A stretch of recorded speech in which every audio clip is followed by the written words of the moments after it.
So welcome to the week 4 of our machine learning projects. For those of you who are in class, you're welcome. And for those of you watching on YouTube, you're welcome. All right, so we're going to begin by introducing the baseline machine learning model.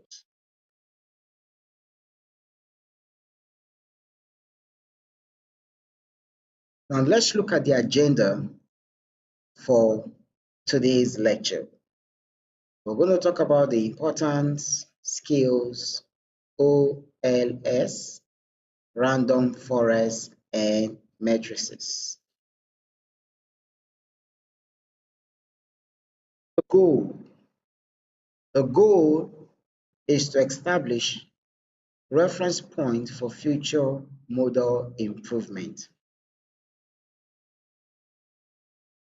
Now you may be wondering, why do we need the baseline machine learning model?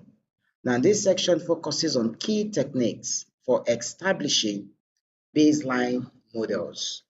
Now there are two regressors that will be covered in today's lecture. One, the ordinary least squares, which is known as the OLS, and the random forest regressor. Now, these models serves as crucial reference points in evaluating model performance. In a nutshell, it's very important that you begin with a baseline model so that you can ascertain a reference point before venturing into a more complex machine learning model. Using a baseline model helps you fine-tune your dataset, helps you engineer your dataset, it helps you carry out hyperparameters optimization to determine the reference point, ensuring that everything is perfect concerning your pre-processing stage. And then with this baseline model, you can actually check for outliers, you can check for overfitting and other problems that can associate to low performance before improving your models or using a more complex model. Now let's look at the skills in machine learning that you're going to learn at the end of this lecture. One, you're going to master time series split. Also the use of MAE, RMSE, and R square. 3, you're going to master the skill of training and evaluating the ordinary least square regressor model and random forest model. 4, creating diagnostic visuals. So we're going to be plotting the actual versus the predicted graph so that you can have an insight into the model's performance. Why baseline matters? So that is the question. Why do we have to use baselines? All right, 1, to provide comparison yardstick for complex model. So this helps us to check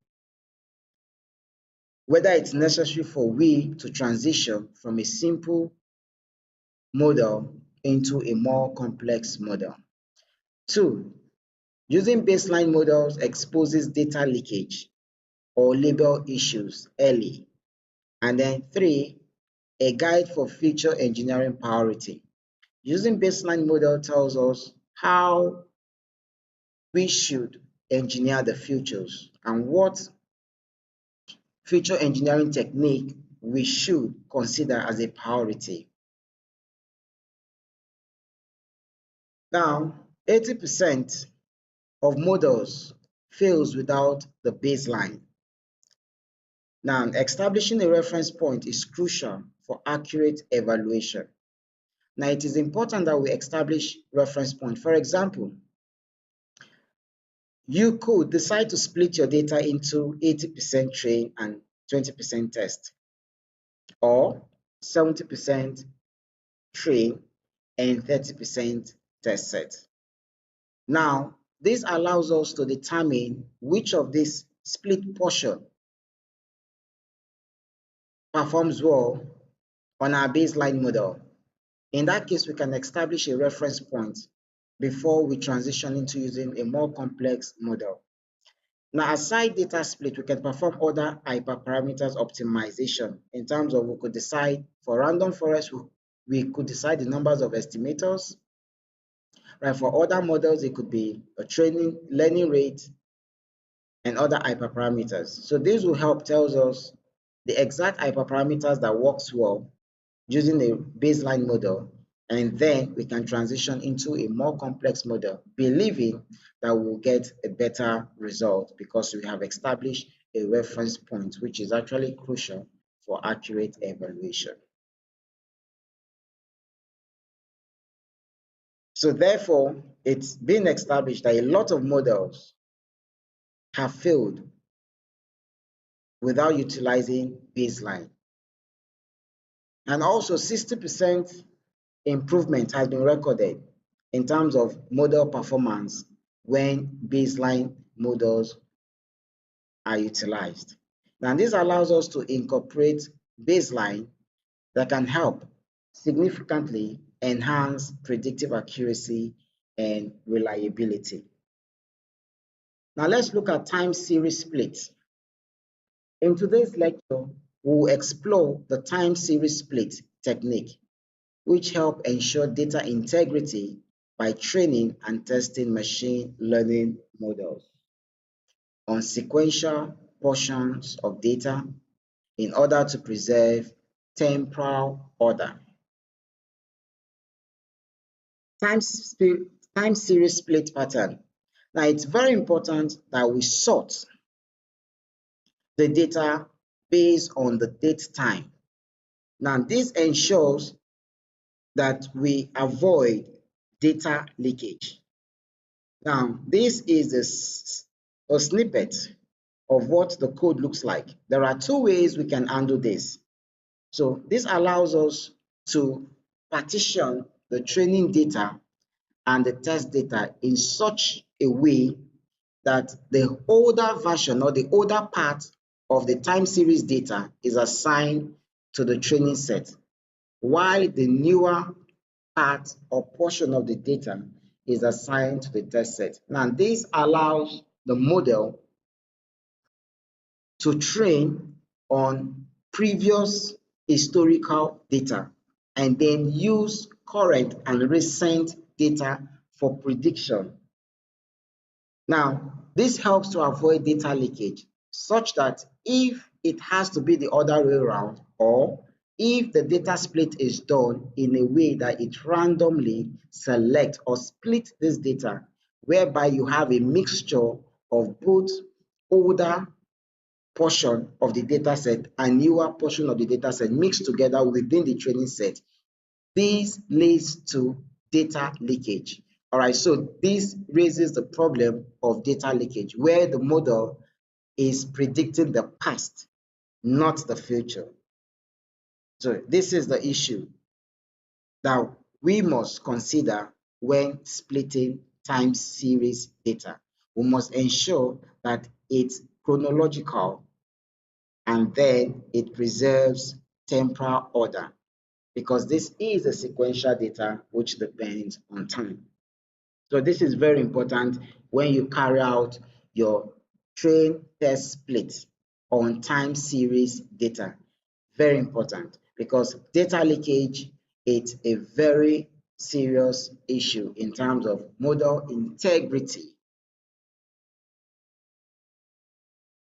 Now let's look at the overview of the OLS. Now, ordinary least square is a foundational regression technique that estimates the relationship between variables. It is known for its simplicity, interpretability, and effectiveness in various applications. Now, given the formula for the training,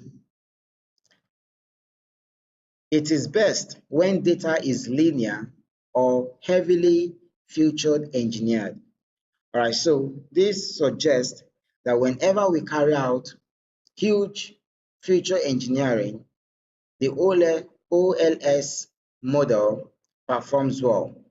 Now, the advantage is that the coefficient is equal to clear insight and also fast. It provides insight into the model's training and decision-making process.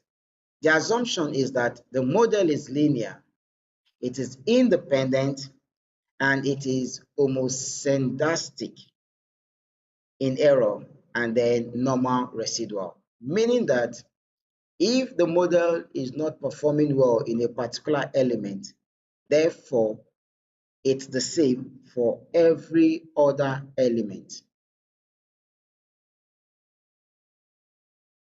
All right, so we're going to take a look at the second part of this lecture.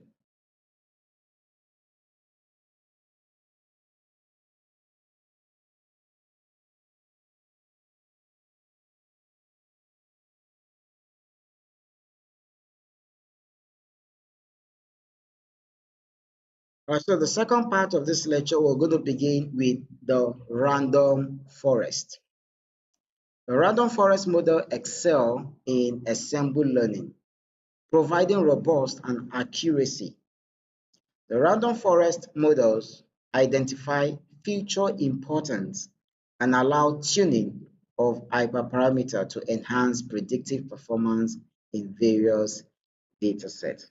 Now, this is one advantage of random forest over the ordinary least square model. This allows us to identify the top features that contribute to the prediction outcome of the model, and also gives us an idea and insight on how to tune, fine-tune, and optimize the hyperparameters in order to enhance the predictive performance of the model.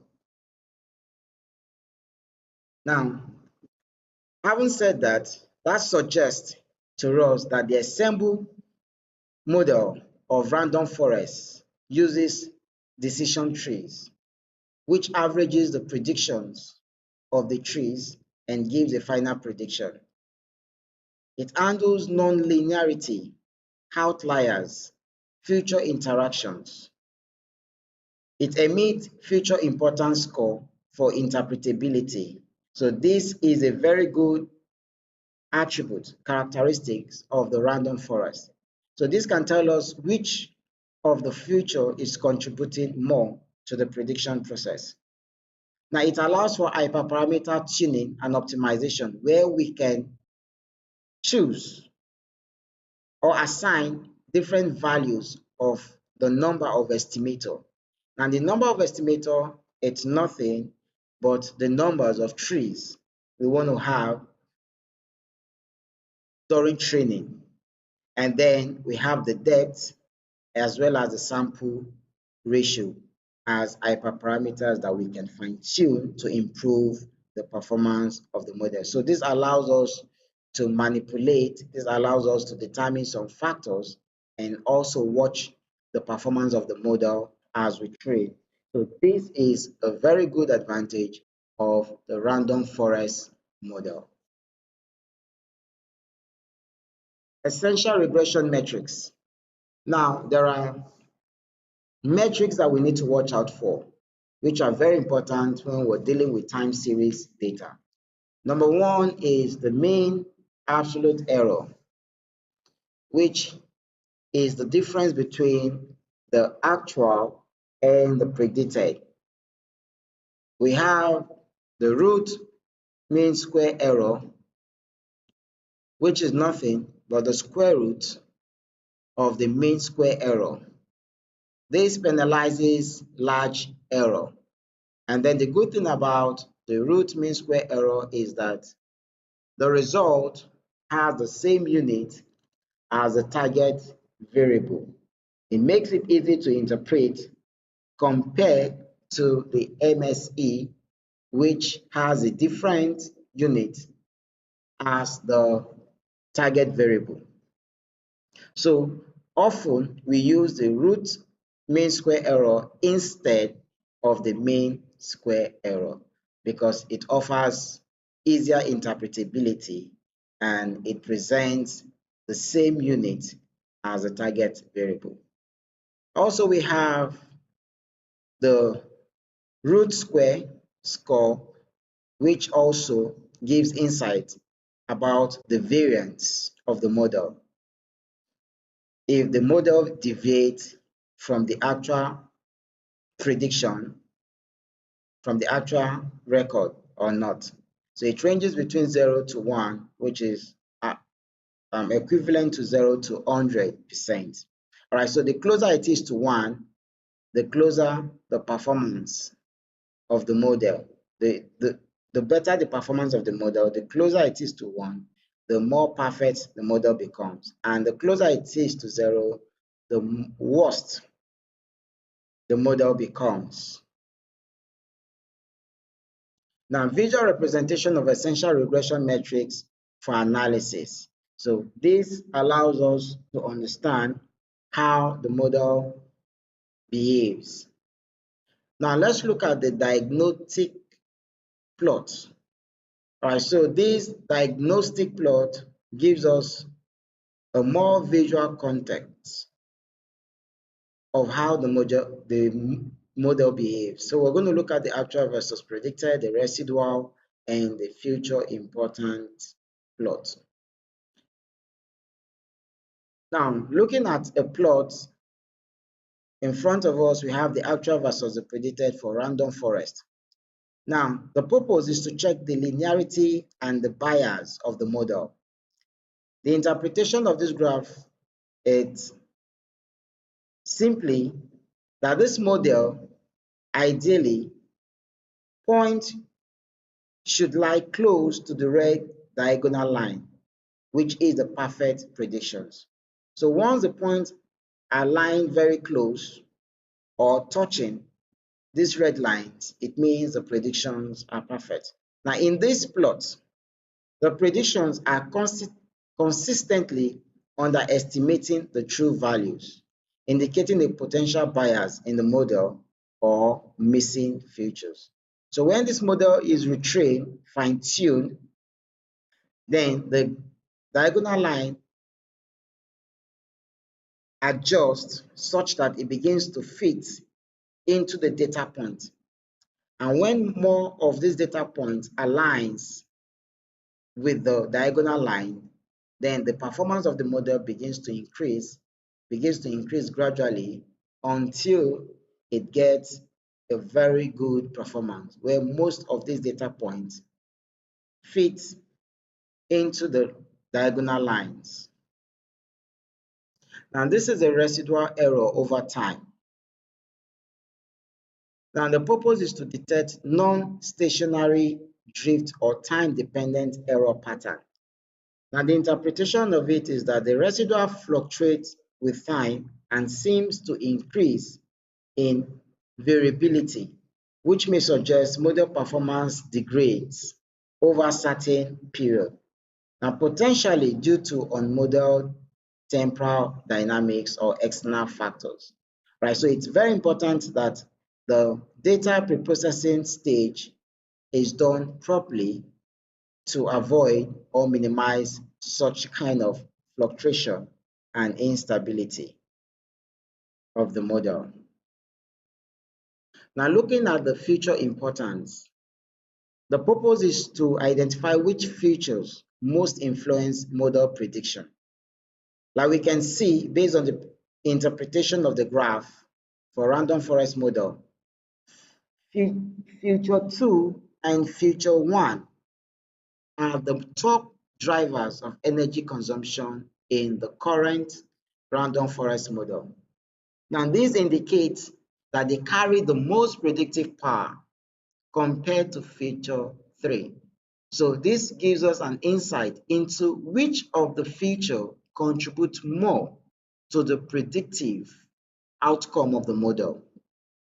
So this is very important for visualizing what feature we should consider and focus on. All right, so let's look at some baseline comparison cheat sheet. Now for the two models, the ordinary least square and the random forest. Now for nonlinear, OLS is nonlinear while the random forest OLS is not. non-linear, meaning it is a linear model, while the random forest is a non-linear model.